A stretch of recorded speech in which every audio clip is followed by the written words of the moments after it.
I'm now joined by Jenna Johnson. She's a political reporter for the Washington Post. She's in Des Moines, Iowa, and joins me now. So good to have you here on the program. A lot of people scratching their heads. Where do things stand at this point?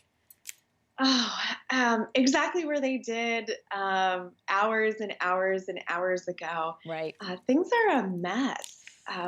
We were supposed to get some results last night, get some clarity. This has been a really confusing primary process for Democrats.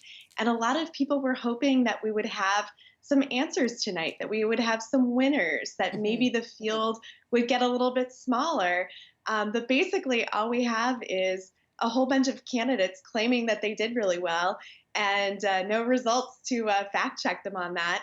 And they're all headed to New Hampshire now, on to the next contest. Right, right. And Iowa is one that, although, and primarily because it's the first caucus that a lot of people will look at to sort of see the direction things are going in.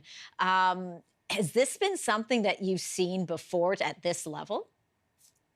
You know, the Iowa caucuses have been under question and under attack for quite a while.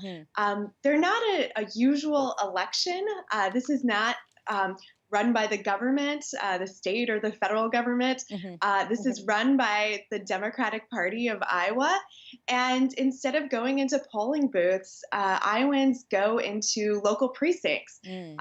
School gyms, barns, places in their neighborhoods, and they basically stand in corners to signal their support for different candidates. So I mean, it is a throwback to the early days of politics in our country. Right. But a lot of people who've been saying for quite a while, is this really how we want to kick off picking the next nominee for our party? Yeah, because as you say, there's a lot of confusion and inconsistencies. Polls have shown that it's a close race between Bernie Sanders, Joe Biden, Elizabeth Warren, Pete Buttigieg as well.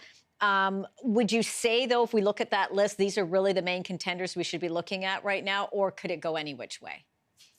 You know, I mean, from everything that I've heard, those are the four people who are really kind of battling it out here. There's also a fifth person, Senator Amy Klobuchar of Minnesota, just north of Iowa. Her team feels like she did well in the state. We see no indication that she would win this. But again, this contest kind of comes down to, you don't necessarily have to be the #1 winner to say that you won here. Even just doing better than expectations can help your campaign. Do you any sense as to when we are going to get results, Jenna? I have no idea. I wish I knew. Crystal ball's not working well, is it? I know. I mean, the state party has told us later today. They have also said that they're just hopeful that at some point they'll be able to give us results. So we'll see. We're hopeful that we'll have some clarity later today. But who knows? And nothing would surprise me at this point. And in the meantime, they're already on to the next race. Jenna Johnson, political reporter with the Washington Post. Great to have you, Jenna. Thank you. Thank you so much for having me.